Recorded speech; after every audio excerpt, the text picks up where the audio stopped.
تیسرا شخص ورجل قلبہ معلق بالمساجد، وہ آدمی جس کا دل مسجد کے ساتھ جڑا رہتا ہے، مسجد میں حاضر ہونا اسے تسکین پہنچاتا ہے، مسجد کی ملازمت، مسجد کی خدمت، مسجد کی حاضری، مسجد کی صفائی ستھرائی میں دلچسپی، یہ اس کی زندگی کا مشغلہ ہے۔ اور چوتھا شخص فرمایا کہ ورجل دعته امرأة ذات منصب و جمال فقال انی اخاف اللہ، وہ شخص جس کو کسی عورت نے دعوت گناہ دی اور وہ معمولی خاتون نہیں تھی، ذات منصب و جمال، وہ صاحب منصب و جمال تھی، قدموں میں بچھنے کے لیے حسن خود بے تاب ہوا، لیکن اس نے کہا انی اخاف اللہ، میں اللہ سے ڈرتا ہوں، تیری خواہش پوری نہیں کر سکتا۔ بہت بڑا امتحان تھا جس سے سرخرو ہو کے گزرا۔ میرے اور آپ کے آقا و مولا نے فرمایا اللہ بھی مول ڈالے گا، کل قیامت کے دن جب کوئی سایہ نہیں ہوگا، اس نوجوان کے سر پہ عرش کا ٹھنڈا سایہ ہوگا۔ اور پانچواں شخص ارشاد فرمایا کہ ورجلان تحابا فی اللہ اجتمع علیہ وتفرقا الیہ، وہ لوگ جو اللہ کے لیے ایک دوسرے سے محبت کرتے ہیں، جب ملتے ہیں تو اللہ کے لیے، جب جدا ہوتے ہیں تو وہ بھی اللہ کے لیے، کوئی دنیاوی غرض نہیں ہے، کوئی کاروباری وجہ سے نہیں ملے، ان کے ملنے کی صرف وجہ اللہ کی محبت ہے۔ اور چھٹا شخص ارشاد فرمایا کہ چھٹا شخص وہ ورجل تصدق بصدقۃ فاخفاها حتى لا تعلم شماله ما تنفق يمينه، جس نے صدقہ کیا اور اتنے مخفی انداز میں کیا کہ جو دائیں ہاتھ میں خرچ کیا بائیں کو اس کی خبر بھی نہیں، اللہ کی رضا کے لیے خرچ کیا، دکھلاوے کے لیے نہیں۔ من و اذا سے، دکھلاوے سے کسی کو اذیت دے کر کے صدقہ ضائع ہو جاتا ہے، تو دائیں نے جو خرچ کیا بائیں کو خبر بھی نہیں۔ اور ساتواں شخص رجل ذکر اللہ خالیا ففاضت عیناہ، اس نے اللہ کو یاد کیا اور یاد بھی تنہائی میں کیا، بس یاد الہی میں دل پسیج گیا اور چشمان سے آنسو ٹپکنے لگے،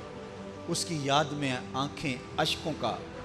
جو ہے وہ خراج پیش کرنے لگی، چھم چھم آنسو آنکھوں سے برسے اللہ کی محبت میں۔ یہ 7 اشخاص حضور فرماتے ہیں جب کوئی سایہ نہیں ہوگا اللہ اپنے عرش کا ٹھنڈا سایہ عطا کرے۔ تو اللہ نے اپنے بندوں کے لیے آسانیاں رکھی ہوئی، اس امت کے لیے آسانیاں رکھی۔ حضور نے فرمایا کہ ایک شخص ظہر سے لے کر فجر سے لے کر ظہر تک مزدوری کرتا ہے تو اس کو ایک قیرات ملتا ہے، اس کا صلہ جو ہے، اس کی جو مزدوری ملتی ہے وہ ایک قیرات ملتا ہے۔ اور ایک شخص ظہر سے لے کر عصر تک مزدوری کرتا ہے، اس کا وقت اس سے کم ہے، اس کو بھی ایک قیرات ملتا ہے۔ اور ایک شخص عصر سے لے کر مغرب تک مزدوری کرتا ہے،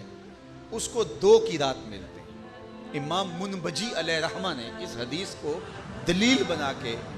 عصر کے وقت کو نکالا ہے کہ عصر کا وقت ظہر کے وقت سے کم ہے، اس لیے کہ حضور نے تیسرے وقت کا ذکر کیا۔ تو کہا کہ جس نے فجر سے لے کر ظہر تک مزدوری کی اس کو 1 قیرات ملا، اور جس نے ظہر سے عصر تک مزدوری کی اس کو بھی 1 قیرات ملا،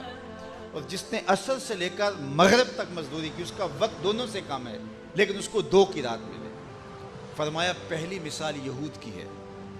دوسری مثال نصارہ کی ہے، اور تیسری مثال میری امت کی ہے۔ تھوڑے وقت میں ان کو زیادہ مزدوری ملتی ہے، زیادہ صلہ ملتا ہے۔ تو اس پر یہود نے اعتراض کیا تو حضور علیہ السلام نے فرمایا کہ مزدوری تو تمہیں پوری دی گئی ہے، تمہیں تو پوری دی گئی ہے، تمہیں تو کم نہیں دی گئی، لیکن اللہ کی مرضی کہ وہ ہمیں زیادہ عطا کر دے۔ ایک مزدور 500 روپیہ اگر ایک دن کی دہاڑی چلتی ہے تو ایک شخص اس کو مزدور لاتا ہے اور اس سے کام کرواتا ہے اور شام کو 500 روپے دیتا ہے، اور ایک آدمی کو 12 بجے وہ اڈے سے لے کر آیا اس کو بھی 500 روپیہ دے دیا، تو وہ مزدور اعتراض نہیں کر سکتا کہ جناب مجھے بھی 500 اسے بھی 500، تجھے 300 دیا ہوتا تو اعتراض کرتا کہ میری مزدوری پوری نہیں، تیری مزدوری پوری ہے، اس کو زیادہ دی گئی۔ تو حضور نے فرمایا تمہاری مزدوری کم نہیں ہے لیکن اللہ نے میری امت کو مزدوری زیادہ عطا فرمائی ہے۔ تو یہ اس امت کے لیے اللہ تعالیٰ کا احسان ہے۔ امام ابو نعیم الاصفہانی نے حلیہ میں لکھا کہ جو شخص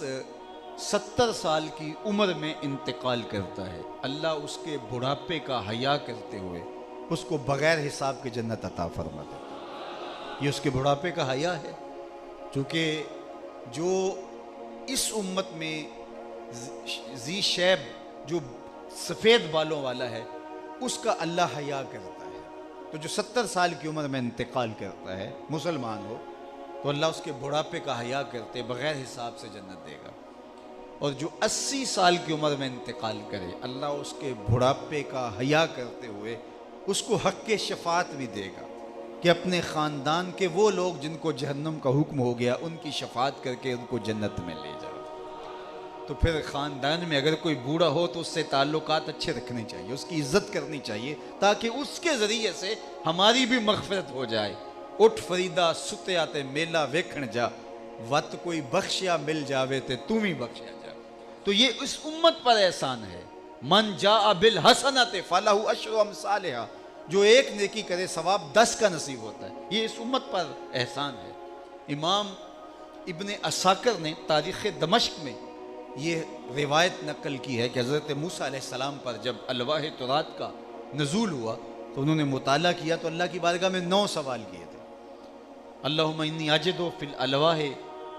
امتن اناجیلہم فی صدورہم یقرؤونہا ظاہرا، ایک ایسی امت کا تذکرہ پڑا جن کی انجیلیں ان کے سینوں میں ہوں گی اور وہ بن دیکھے پڑھیں گے، کتاب اللہ کو حفظ کر لیں گے اور بن دیکھے اس کو پڑھیں گے، وہ امت میری امت بنا دے۔ قال تلک امت احمد، کہا یہ تو میرے پیارے احمد کی امت۔ اللہم انی اجد فی الالواح امتن ہم السابقون الاولون فجعلھا امتی، قال تلک امت احمد۔ 9 سوال کیے، ان میں سے ایک سوال یہ تھا اللہم انی اجد فی الالواح امتن اذا ہم احدہم بسیئۃ فلم یعملھا ما کتبت لہ وَإِنْ عَمِلَهَا كُتِبَتْ لَهُ سَیِّئَةٌ وَاحِدَةٌ فَجَعَلَھَا أُمَّتِی۔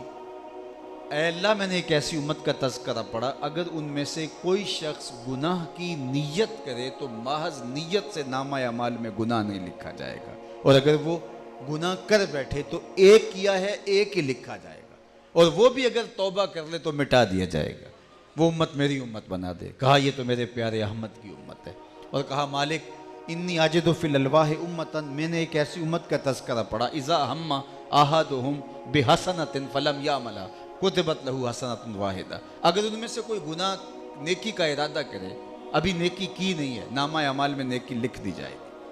اور اگر وہ نیکی کر لیتا ہے، ایک نیکی کرتا ہے 10 لکھی جاتی ہے، وہ امت میری امت بنا دے۔ قال تلک امت احمد، کہا یہ تو میرے پیارے احمد کی امت ہے۔ کی ایک ہے لیکن نامہ اعمال میں 10 لکھی گئی، اور وہ بھی ماہ سیام آتا ہے تو 70 گناہ بڑھ جاتی، اور اگر حرم میں چلے جائیں تو 1,00,000 گناہ ہو جاتی ہیں۔ تو یہ اس امت پر اللہ تعالیٰ کا احسان ہے اور اس امت پر اللہ کی کرم نوازی ہے۔ تو موت ایک بھیانک خواب ہے، لیکن بندہ مومن کو اللہ تعالیٰ نے موت کو بھی اس کے گناہوں کا کفارہ بنایا ہے، قبر کو بھی اس کے گناہوں کا کفارہ بنایا۔ فرمایا میری امت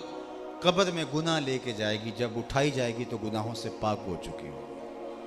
اس لیے کہ وہ قبر، بلکہ جو بیماریاں ہمیں دنیا کی زندگی میں آتی ہیں اس سے ہمارے گناہ جھڑتے ہیں۔ بلکہ فرمایا کہ مومن کا معاملہ کتنا عجیب ہے کہ اس کے پاؤں میں کانٹا بھی چبھے تو اس کانٹا چبھنے کی تکلیف کے بدلے میں بھی اس کے گناہ معاف کر دیے جاتے ہیں، اس کا بھی اس کو ثواب دیا جاتا ہے۔ اور اہل بلا کو دنیا کے اوپر جو غربت کاٹتے ہیں، تکلیف کاٹتے ہیں، بیماریاں کاٹتے ہیں، اذیتیں کاٹتے ہیں، اور طرح طرح کے مصائب انہیں آتے ہیں، اہل بلا کو جو اس کا صلہ، اگر انہوں نے صبر کیا اور اللہ کا شکوہ نہیں کیا تو اس کا جو صلہ قیامت کے دن دیا جائے گا، تو صلے کو دیکھ کر کے وہ آرزو کریں گے کاش کہ ہمارے کسی عمل کی جزا ملی نہ ہوتی اور وہ ہمیں یہیں ملتی، اور وہ آرزو کریں گے کاش ہمارے جسم کو لوہے کی کینچیوں سے کاٹ دیا ہوتا اور اس قدر ہمیں تکلیفیں دنیا کے اوپر آئی ہوتی۔ تو یہ دنیا کے اوپر جو ہمیں اذیتیں پہنچتی ہیں، تکلیفیں پہنچتی ہیں، اس کا صلہ ہمیں آخرت میں ملنے والا ہے۔ لیکن یہ اس صورت میں ہے ہم ہر تکلیف پہ صبر کے دامن کو نہ چھوڑیں۔ اللہ کا شکوہ کریں گے تو اجر ضائع ہو جائے گا، تکلیف ختم نہیں ہوگی، لیکن اگر ہم شکوے سے اپنی زبان کو روکیں گے